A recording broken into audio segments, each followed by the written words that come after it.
First of all, I would like to thank God Almighty who made it possible that I can share the word of God through this technology.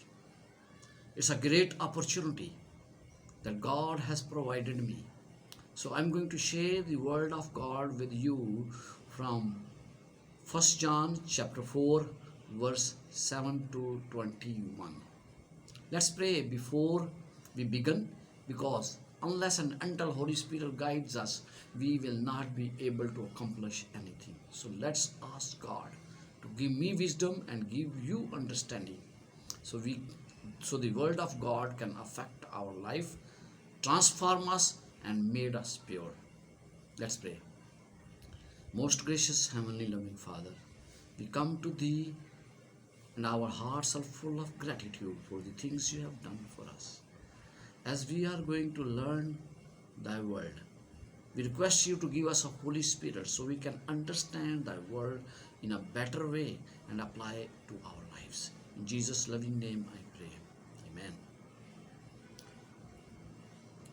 I would just wanted to say that the main theme of 1 John is a pastoral, and he was writing this letter to his spiritual children who will become a better Christian. He wanted them to be a better Christian. So the theme of the 1 John is love. If you see 1 John chapter 4 verse 8 says, God is love. Verse 7 it says, God is of love. And then we see 10 and 11 verses, God loves us who sent his sons, and we need to love one another. John knew heresies and troubles in the church. He knows there will be false teachers in the church. And he told that there are already false teachers in the church. So he wanted them to be very aware of the doctrines which they are presenting. So he was worried about their salvation. So because it is possible that the false teacher can take the people away from the kingdom of God. My dear brothers and sisters, when I read the first John's letter, I can see my picture in it. And we are facing the same kind of problem.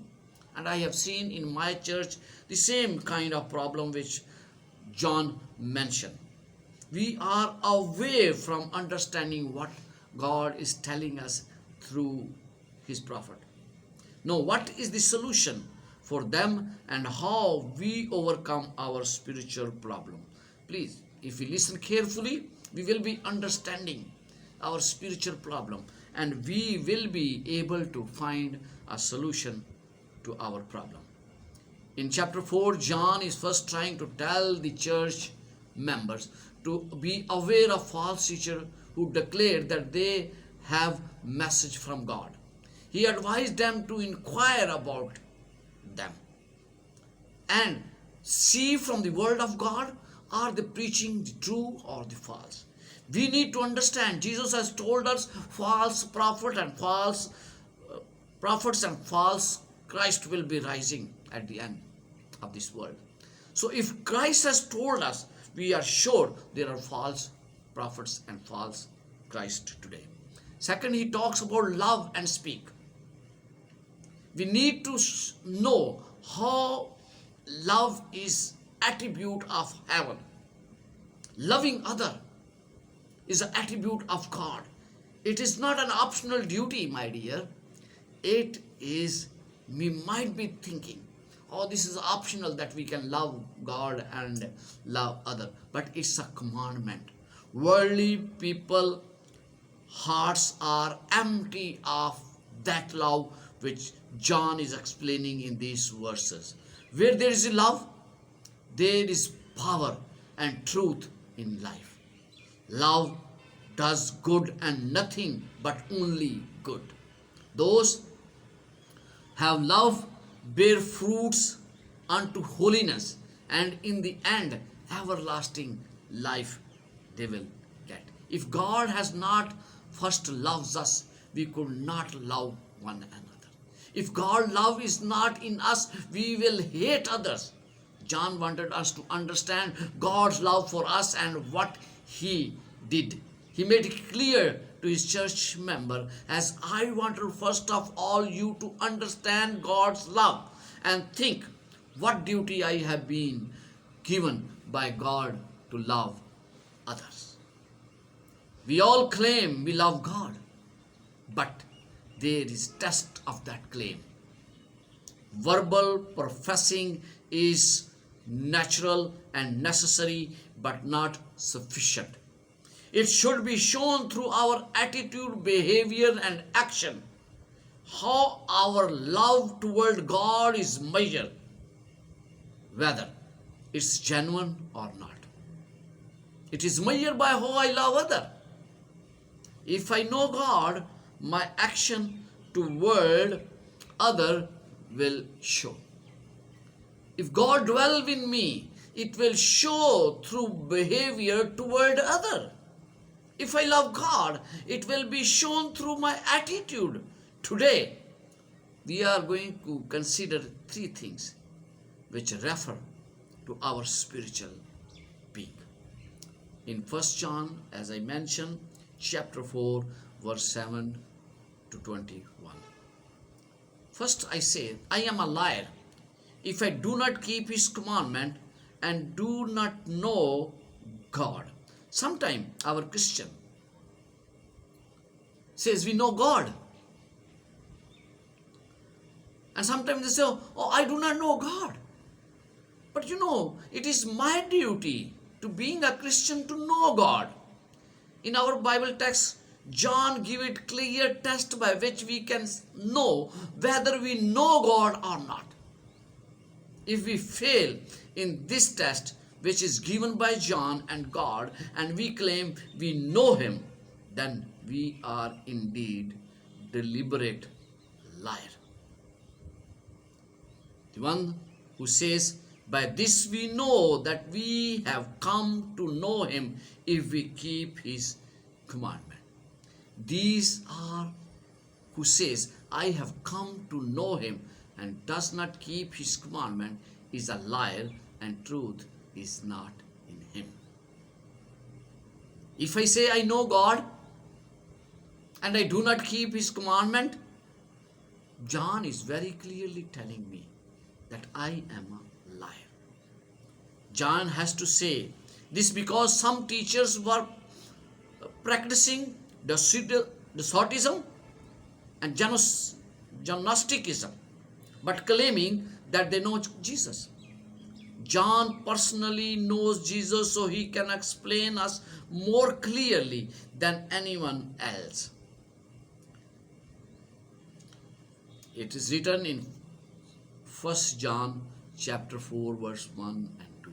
Dear friend, do not believe every spirit, but test the spirit to see whether they are from God, because many false prophets has gone out into the world. This is how you can recognize the Spirit of God. Every spirit that acknowledges that Jesus Christ has come in this flesh is from God.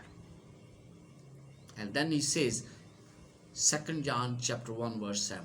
I says because many deceives who do not acknowledge Jesus Christ as coming is in the flesh have gone out into the world, and such person is deceiver and the antichrist. So my dear, if there is difference between knowing God and knowing about him. Knowing about him is a knowledge about him. And we all claim that we know about God. What kind of God he is? We know about him that he died on cross. We know about him that he loves us. We know about him that he done so many things for us, and we acknowledge. We have a lot of knowledge about God. But knowing God is different than knowing about him. So know, what is knowing God? It's a personal relationship between me and my God. By knowing God is a different relationship with him. Obeying his will, it is evidence that I know him. Have you have a personal relationship with Him? If I claim I know Him and do my own will, I am a liar. Apostle declared that is not heresies of the world who are justified, but does thereof. If we say that we have fellowship with Him and yet walk in the darkness, we lie and do not practice the truth. So in order to practice the truth, we need to have a fellowship with Him. We have to walk in the light if we claim we know Him. If I disagree His commandment and claim that I know His command, and I am a liar. Christ declared, anyone who wants to know truth will know the truth. So, the presence of absence of genuine love is the test of moral quality of one who professed to be of God. For the Spirit of God and the spirit of hatred cannot consist in the same heart. Standard to know God is too high, and being a Christian, we have to reach that level. If we have genuine love, then we are bound of Christ. You see, let's read chapter 4, verse 7 and 8. Beloved, let us love one another. For love is from God, and everyone who loves is born of God and knows God. Born of God is a birth, which is a divine birth. God is saying very clearly, if I love other, I am born of God. That means I have a divine birth. Do you have a divine birth? And then he says, in verse 8, the one who does not love does not know God. For God is love. And if I claim that I know God and I say I do not love, that means I do not know God. So knowing God is to love other people. The one who does not love does not know God, for God is love. That is what Pastor John is saying to us. Israel, though they know God, and their God is the one who favored His own people. So they loved His own tribes and their own people. They began to think, oh, this is keeping the commandment if we are loving our own tribes. And they were thinking, God is doing a favor to us. If I know God, and I will know the value of a human being. Because God knows the value of a human being. God knows the value of a human being. That is the reason He gave His only begotten Son to die on the cross. Do I understand that God is love, and because that love makes me know Him? So my dear, if you want to know God, you need to love others because He is love. The second thing I would like to say, if God does not dwell in me, and I say, I am a Christian, that means I am a liar. Being a Christian, God should dwell in every heart. Every Christian should have God in his heart. If God is not dwelling in me, how can I call myself Christian? God needs to dwell in me. So if God does not dwell in me and I call myself His disciple and follow then what I wanted to do, I am a liar. How does God dwell in a human being? No one has seen God at any time. If we love one another, God dwells in us and He love perfect us. His love make us perfect. Bible clearly tells us that no one has seen God. Moses' desire was to see God, but God told him, "You cannot see me." Many people wishes to see God, but they cannot see God. In these verses, it is told to us, if you love one another, then we not only see him, but he can dwell in us and we become part of him. If you want God to accompany you, if you want him to dwell in your home, if you want him to know your condition, then the condition is to love other. If we love one another, he dwell in us. The person that love God has permanent home for him in his heart. And that is the best way to get knowledge about God Almighty. This is the way our lives transform into perfection. John tells us, when we love one another, that gives us assurance that he has permanent home in us and we become temple for his dwelling. When God love is in our hearts, our life transformed, and that love amplify in the lives of those who love their brothers.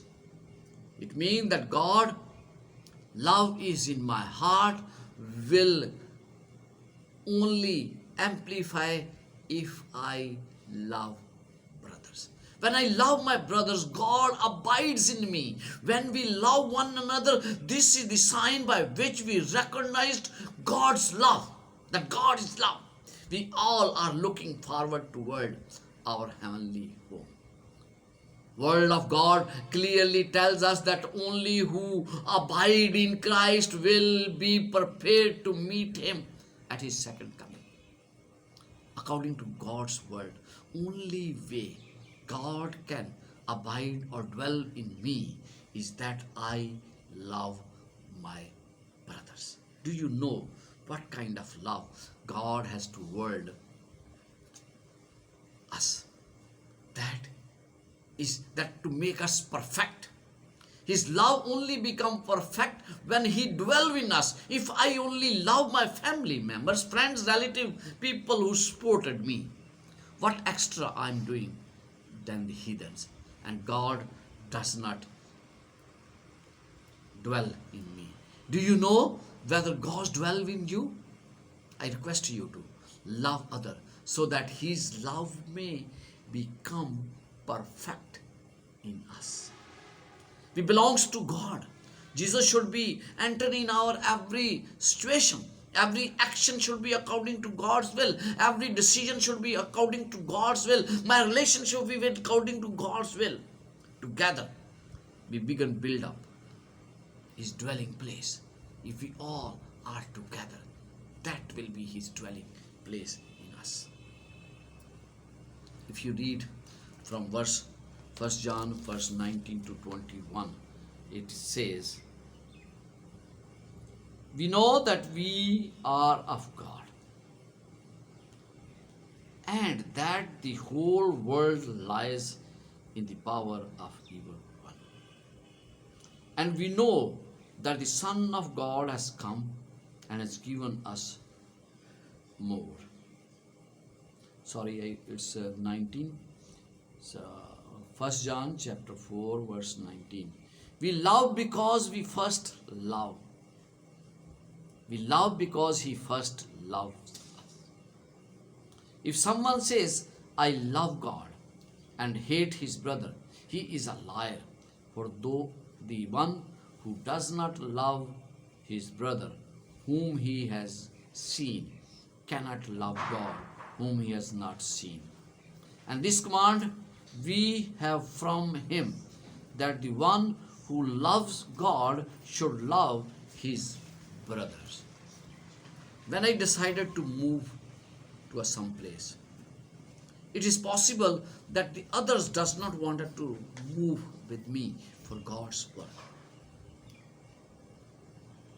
It is possible that I might also not willing to go for God's work.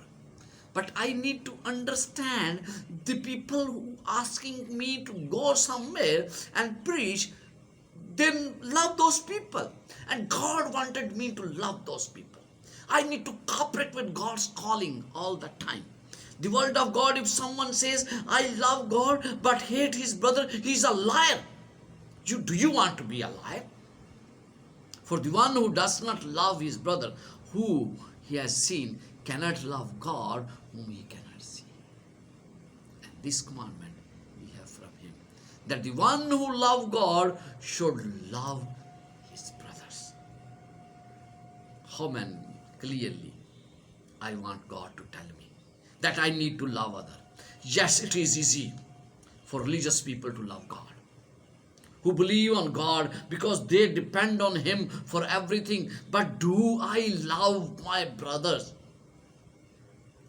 Did I need anything from them? If they need something from me, how I am helping them?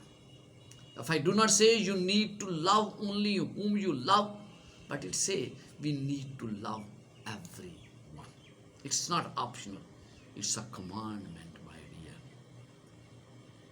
We read in the word of God that God is love and we cannot separate the two.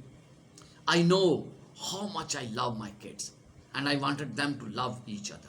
How much more does God love each one of us, and he wanted us to love others. We are parents. We as a parents have not made any plan for our children maybe. But God has a plan for each one of us. Before we born, we choose us, and before our birth, he chooses us. And desire is that he wanted a best of us. If I claim I love God, but do not love other, then I am a liar. If I hate my brother, I am a liar. If I follow work, if I hated fellow workers, then I am a liar. God has done so much for me. If I ignore deliberately others, I am a liar. God has done so much for me. He loves us. Response to that is I need to love others. So it's necessary for us to love others and share the God's love with others. It's not optional that I love others. It is a commandment. It is command for Christ follower. Love is patient.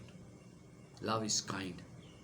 Does not envy. It does not boast. It does not proud. It does not dishonor other. It is not self-seeking. It is not easy angered. It keep on no record of wrong.